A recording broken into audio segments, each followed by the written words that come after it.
مجھے آج انتہائی خوشی ہے کہ آپ نے ہمیں یہاں پر بلایا ہے اور یہ موقع دیا ہے کہ ہم کچھ باتیں آپ کی سن بھی سکیں اور کچھ آپ تک پہنچا بھی سکیں۔ مجھے یاد ہے کہ جب میں پہلا انتخاب لڑنے کے لیے اس علاقے میں آیا تھا تو اس پورے علاقے میں نہ کوئی بجلی تھی، نہ کوئی سڑک تھی، نہ کوئی اسکول تھا۔ یہ بات میں ٹھیک کہہ رہا ہوں یا غلط کہہ رہا ہوں؟ تو چونکہ میں اس بات کو سمجھتا تھا کہ کسی علاقے کی تیموری ترقی تب ہی ہو سکتی ہے کہ اس کو بنیادی سہولتیں فراہم کر دی جائیں، لہذا ہم نے یہ سڑک جو ہے یہ شروع کی اور اس سڑک کو باتر تک ہم لے گئے۔ پھر اس پورے علاقے کی بجلی جو ہے وہ اس وقت نواز شریف صاحب کی حکومت تھی اور وہ اللہ کی مہربانی سے ساری بجلی میرے ہاتھوں لگی۔ جب 2013 کی حکومت بنی تو میں نے نواز شریف صاحب سے کہا، میں نے کہا جی ہم نے اپنے علاقے میں بجلی بھی کافی حد تک مکمل کر چکے ہیں، سڑکیں بھی دی ہیں، اسکول بھی دیے ہیں، لیکن ہمیں گیس چاہیے، میرے علاقے میں گیس نہیں ہے بالکل۔ تو انہوں نے مہربانی کی اور انہوں نے ہمیں گیس کے لیے پیسہ وافر مقدار میں پیسہ دیا، کیونکہ یہ اربوں کا کام ہے، یہ کروڑوں کا کام نہیں ہے۔ بہرحال چونکہ ادھر سے ہم نے یہ شروع کی، گولڈا میں ہم نے گیس ڈالی، پھر آگے جا کے لارنس پور میں، پھر آگے ڈوگ نواز آباد میں، ڈیری اپنا ڈوگ مغلاں، قبلہ بانڈی، کتب بانڈی سے لے کر پورے چھچ میں ڈال کر ہم آخر میں اٹک خود تک اس کو لے گئے، اور پھر ادھر سے یہ دکھنے ڈیر بروٹا گریلا میں ڈالی، اور پھر ادھر سے آ کے بریار اور ڈوگ سوائی ہے، بوٹا ہے، اکھوڑی ہمک تک یہ کیس کے ہمارے منصوبے مکمل ہو گئے تھے۔ اس کے بعد آپ کے جو پیسہ ہم نے جمع کرایا وہ یہاں سے نیشا اچھا نہیں ہے، سٹارٹنگ پوائنٹ سے لے کر بٹھو تک یہ ہے، ہم نے یہ منصوبہ بنایا، اور بٹھو چونکہ اس کانسٹیچوئنسی میں نہیں آتا، تحصیل اٹک میں نہیں آتا، تو تحصیل ہزروں میں اس کے فتح جنگ میں آتا ہے، لہذا ہم نے بٹھو کو درداد کا داخلی حصہ بنا کر اس کو بھی بیچ میں شامل کر دیا، اور یہ سن 17 میں یہ تمام 38 یا 39 کلومیٹر یہ جو سڑک گیس کی بڑی لائن تھی 8 انچ کی، وہ ہم نے ڈال دی تھی۔ لیکن بدقسمتی یہ ہوئی کہ الیکشن سے 6 مہینے پہلے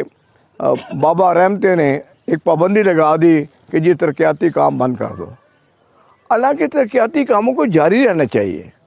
یہ لوگوں کے منصوبے ہیں، ان کو تو جاری رہنا چاہیے۔ بہرحال چونکہ اب ایک حکم تھا، لہذا پورے پاکستان میں منصوبے بند کر دیے گئے، ورنہ یہ آج سے 5 سال پہلے آپ کو یہ گیس استعمال کر سکتے تھے۔ بہرحال اس کے بعد الیکشن ہوا، ہمیں پنڈی ڈویژن پورے کو ہرا دیا گیا،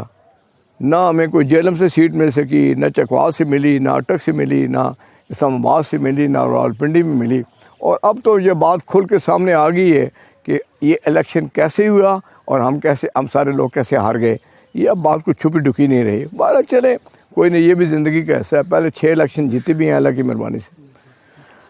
تو اس کے بعد میں نے پی ٹی آئی کی حکومت کے جو یہاں پر نمائندے تھے، کسی شادی میں یا کسی جگہ پہ ملاقات ہو جائے تو میں ان کو کہتا تھا کہ میں نے کہا یار اربوں روپیہ پڑا ہوا ہے وہاں پر گیس کا، ان کو کاموں کو مکمل کرو، تم انہیں تختیاں لگانی ہیں لگوا لو اپنی، لیکن ایک گیس کے منصوبے مکمل کر کے لوگوں تک گیس تو پہنچاؤ۔ بہرحال جو ہوا پھر آپ نے دیکھا۔ میں اب چونکہ جب گورنمنٹ تبدیل ہو گئی، شہباز صاحب وزیر اعظم بن گئے، تو میں گیا لاہور اور سوئی ناردرن گیس میں نے وہاں سے میٹنگ کی، اور میں نے ان سے کہا کہ یار مجھے یہ بتاؤ کہ میں نے تو اربوں روپیہ دیا تھا، جس میں تقریباً 350 دیہات ہمارے مکمل ہو گئے تھے، اور ان میں گیس بھی چالو ہو گئی تھی، لوگ استعمال بھی کر رہے ہیں، تو اب بتاؤ کوئی پیسہ بچا ہوا ہے؟ اس نے کہا جی بالکل اسی طرح بچا ہوا ہے۔ انہوں نے 4 سال میں کچھ بھی نہیں کیا۔ بہرحال وہ پھر میں نے وزیر اعظم کو خط لکھا، اور پھر یہ دوبارہ ہم نے یہ اب کام شروع کروا دیے ہیں۔ اب انشاءاللہ یہ آپ کے منصوبے جو ہیں اس وقت ڈوگ جوگیاں بھی میرے خیال ہے آپ نے کام شروع کروا دیا ہے، یہاں پر بھی آپ کا کام شروع ہے، آگے دوداد رات کو میں گیا تھا وہاں بھی کام شروع ہے۔ تو بہرحال یہ کوشش ہماری ہوگی کہ مہینے دو کے اندر اندر یہ تمام پائپ لائن آپ کی مکمل ہو جائیں۔ اور میں تو ویسے بھی جب یہ ہم کام میں نے آغاز کیا تھا سوئی گیس کا، اب ہزروں کی چونکہ ہماری لائنیں بہت پرانی ہو گئی تھی، پوری ہزروں کی لائنیں ہم تبدیل کر رہے ہیں۔ تو کہنے کا مقصد یہ ہے کہ یہ جب منصوبے شروع ہوئے تو میں نے سوئی گیس والوں کو کہا میرے نزدیک ووٹ ہر آدمی کا بنیادی حق ہے، جس کو مرضی دے۔ ہمیں یہ نہیں کہنا چاہیے کہ اس گلی میں ڈالو اور اس گلی میں ڈالو، ایک طرح سے شروع کرو اور تمام گاؤں کے جتنے گھر ہیں ان سب کو گیس دے دو۔ اور پھر اسی طریقے سے ہوا کہ ہم نے کوئی گھر نہیں چھوڑا، ہمیں کبھی کسی گاؤں سے گلہ نہیں آیا، اور نہ یہ گلہ آیا کہ جی ہم سے پیسے لے کر ہمارا میٹر لگایا گیا ہے، یہ گلہ بھی کبھی نہیں آیا۔ اب انشاءاللہ یہ کام مکمل ہو جائے گا، تو جب یہ بٹھو تک یہ سارے کام مکمل ہوں گے تو پھر ہم یہاں سے کچھ دیہاتوں کے باہر ہمیں ٹی بی ایس لگانے پڑتے ہیں جو کہ آپس میں گیس کو کنیکٹ کرتے ہیں علاقے کے ساتھ۔ تو ان میں پھر وہ گیس جب ڈالیں گے تو ان میں سے شعلے بھی نکلیں گے، پھر اس کا پھر انشاءاللہ افتتاح کریں گے، اور اس کے بعد انشاءاللہ میٹر لگنے شروع ہو جائیں گے، اور میٹر کوئی گھر بغیر میٹر نہیں رہے گا، انشاءاللہ سب کو گیس مل جائے گی۔ اور یہ میرا پروگرام یہی ہے کہ آئندہ 3-4 مہینوں میں یہ منصوبہ ہمارا مکمل ہو جانا چاہیے۔ تحصیل ہزروں میں کوئی ایک گاؤں بھی باقی نہیں رہا جا کے گیس ہی لگی۔ یقین کریں مجھے خوشی ہوتی ہے کہ یار چلے اگر، اور خاص طور پر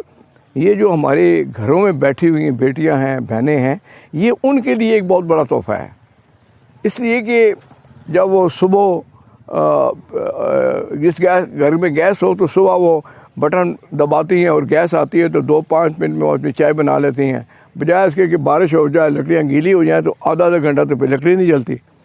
بہرحال یہ ان کے لیے ایک تحفہ ہے انشاءاللہ جو کہ نواز شریف کی حکومت نے آپ کو دیا۔ اس کے بعد مجھے یاد ہے کہ 2013 میں جب ہماری گورنمنٹ بنی تو اس کے میں بھی میاں صاحب کے ساتھ بطور وزیر کے کام کرتا تھا، تو میاں صاحب نے پہلی کابینہ میں میٹنگ میں یہ کہا کہ ہم نے پاکستان کے مسائل کو فوراً حل کرنا ہے۔ وجہ یہ تھی کہ 18 گھنٹے کی لوڈ شیڈنگ تھی، ہمیں یاد ہے گیس بھروانے کے لیے کبھی ہم خیر آباد جاتے تھے، کبھی ہم غازی جاتے تھے، ہمارے پاس گیس بھی نہیں تھی۔ بہرحال میاں صاحب نے رات دن محنت کی اور 14,000 میگا واٹ بجلی کے کارخانے لگا دیے، LNG کے وہ ٹرمینل لگا دیے۔ اب دیکھیں میں آپ کو ایک اور بات بتاؤں، جب میاں صاحب نے قطر کے ساتھ معاہدہ کیا تھا یہ گیس خریدنے کا، تو اس وقت $11.5 میں ہم نے گیس کے یہ پرچیز کرنے شروع کیے تھے، اور 4 ہم نے ان کے ساتھ معاہدے کیے تھے 25 سال کے، جو 13 سے شروع ہو کر 25 سال بعد جا کے ختم ہونے تھے۔ تو خان صاحب آئے اور انہوں نے کہا کہ نہیں، یہ قطر کی حکومت نے اور پاکستان کی حکومت نے مل کر جو ہے وہ پیسہ کھایا ہے اس میں سے، جس سے وہ قطری لوگ ناراض ہو گئے اور انہوں نے ہمارے 3 منصوبے کینسل کر دیے۔ اب وہ ایک منصوبہ ہے جس پر یہ ملک چل رہا ہے، باقی جو چل رہا ہے، ورنہ اس وقت جو ہے $48 کا اس کا ریٹ ہو چکا ہے، اب حکومت کہاں وہ خرید سکتی ہے؟ وہ تو ایک معاہدہ رہ گیا تھا، ورنہ تو آج آپ کو گیس کی قطع بھی نظر نہ آتا۔ بہرحال اب دیکھیں میں آپ کو ایک بات بتاؤں، میاں صاحب جب پہلی دفعہ 1990 میں پاکستان کے وزیر اعظم بنے تو انہوں نے کہا کہ میں اس ملک کے اندر ایک موٹر وے بنانا چاہتا ہوں۔ تو کابینہ نے منظوری جب دے دی تو میاں صاحب نے انجینئرز بلوائے، اٹلی سے آئے، جرمنی سے آئے، پاکستانی انجینئر بھی تھے۔ تو مجھے اب تک یاد ہے کہ میاں صاحب نے ان کو کہا کہ یہاں پر موٹر وے بناؤ، لیکن نیچے سے اتنی مضبوط وہ لے کے آؤ اس کا بنیادیں، تاکہ امن کے زمانے میں گاڑیاں دوڑ سکیں اور جنگ کے زمانے میں اس پہ جہاز دوڑ سکیں۔ آج دیکھیں کہ یہ موٹر وے کے منصوبے، اگر پاکستان میں اگر موٹر وے نہ ہوتی تو آپ یہاں سے پنڈی بھی 4 گھنٹے میں نہیں پہنچ سکتے تھے، جو ٹریفک کا حال بن چکا ہے۔ پھر اس کے بعد یہ غازی بروٹھا، یہ پروجیکٹ میاں صاحب کا تھا، یہ انہوں نے بنایا۔ میٹرو جو بس چل رہی ہیں شہباز شریف صاحب کی، ان کو آپ دیکھیں۔ اس کے علاوہ ایٹم بم جو ہے، اب میں آپ کو بتاؤں کہ کیا مجبوری تھی نواز شریف صاحب کی حکومت لینے کی، ورنہ انہیں نظر نہیں آ رہا تھا کہ ملک کے اندر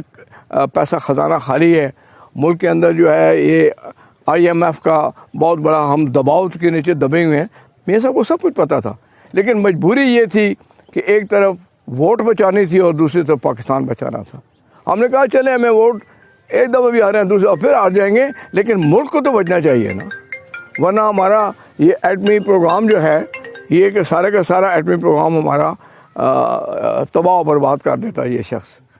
جس کا نام عمران خان ہے۔ اب دیکھیں کہ یہ جو یہ ہمارا منصوبہ جو ہے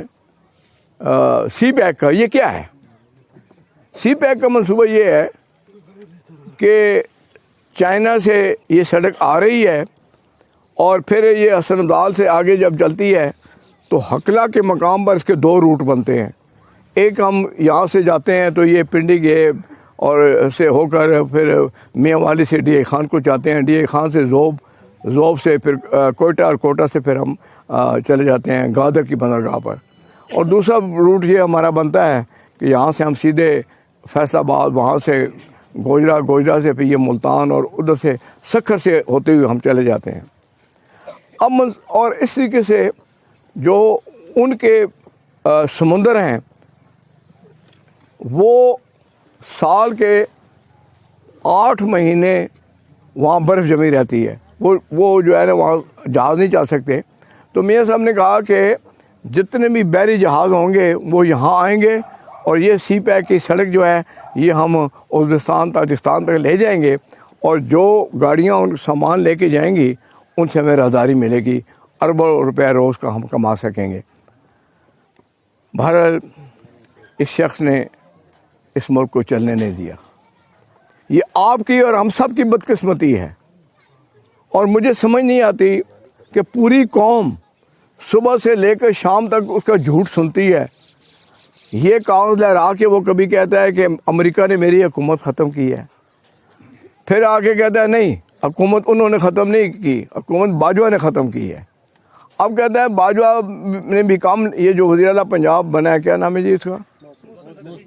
ہاں محسن نقوی، یہ اسے ختم کی ہے۔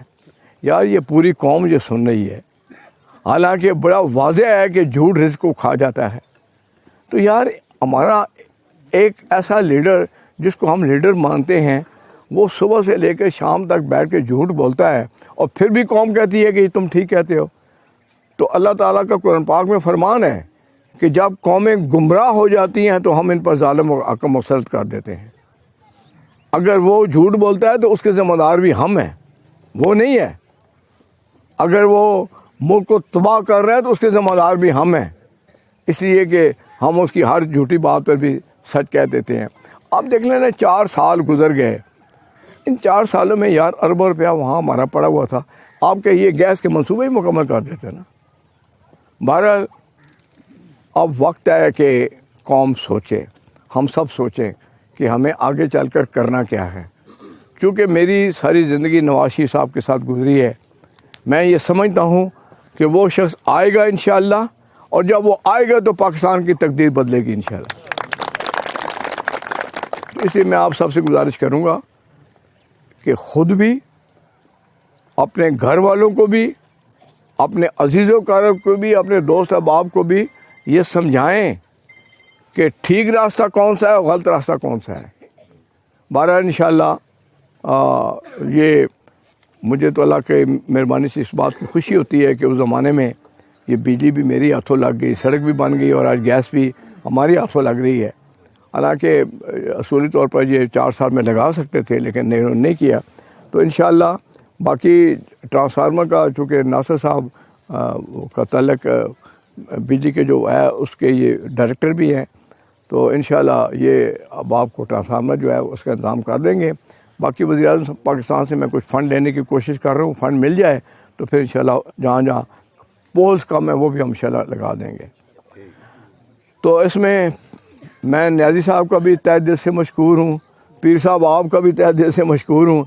کہ آپ لوگ دن رات آپ نے ایک کیا ہوا ہے, کیونکہ کام بہت سی جگہوں پہ شروع ہم نے کروا دی ہیں. حضروں کے اندر تمام کی تمام لائنیں جو پرانی ہو چکی وہ ہم نہیں ڈال رہے ہیں پورے حضروں میں. ابھی 3-4 دن بعد ایک 12 انچ کی لائن ہم یہ بادر خان سے لے جائیں گے غرشتی کی طرف, جس میں جو پریشر لو پریشر ہے وہ اس کا مسئلہ وہ انشاءاللہ اچھا پورے کا حل ہو جائے گا. تو میں آپ سب کا شکریہ بھی ادا کرتا ہوں, اور نیاز صاحب نے بڑی کھل کے باتیں کی ہیں اور کھل کے باتیں کرنی چاہیے. دیکھیں نا, اب اگر ہم آئے ہیں تو آپ کے دل میں اگر کوئی بات ہے تو آپ کھل کے ہمارے سامنے کریں, یہ آپ کا حق ہے, تاکہ ہمیں بھی کچھ پتہ چلے کہ کیا ٹھیک ہے اور کیا غلط ہے. تو آپ سے یہی گزارش کروں گا کہ جس طریقے سے کہ ہم نے کہا کہ میں بھی اٹک میں ہوں, تو آپ ویسے بھی کوئی کام ہو کوئی مسئلہ ہو تو یہ سب لوگ آپ کے پاس حاضر ہیں آپ کے, تو آپ ہم سے رابطہ کر سکتے ہیں. آئیں تو انشاءاللہ جو آپ کے ذاتی مسائل ہوں گے انشاءاللہ ان کو بھی حل کریں گے. تو آخر میں سب کا شکریہ بھی ادا کرتا ہوں, اور اللہ تعالیٰ سے دعا کرتا ہوں کہ جس نیک نیتی سے یہ منصوبہ ہم نے 5 سال پہلے شروع کیا تھا, اللہ تعالیٰ اس میں برکت ڈالیں اور یہ منصوبہ مکمل ہو جائے اور آپ کو یہ فیسلٹی مل جائے. بہت بہت شکریہ.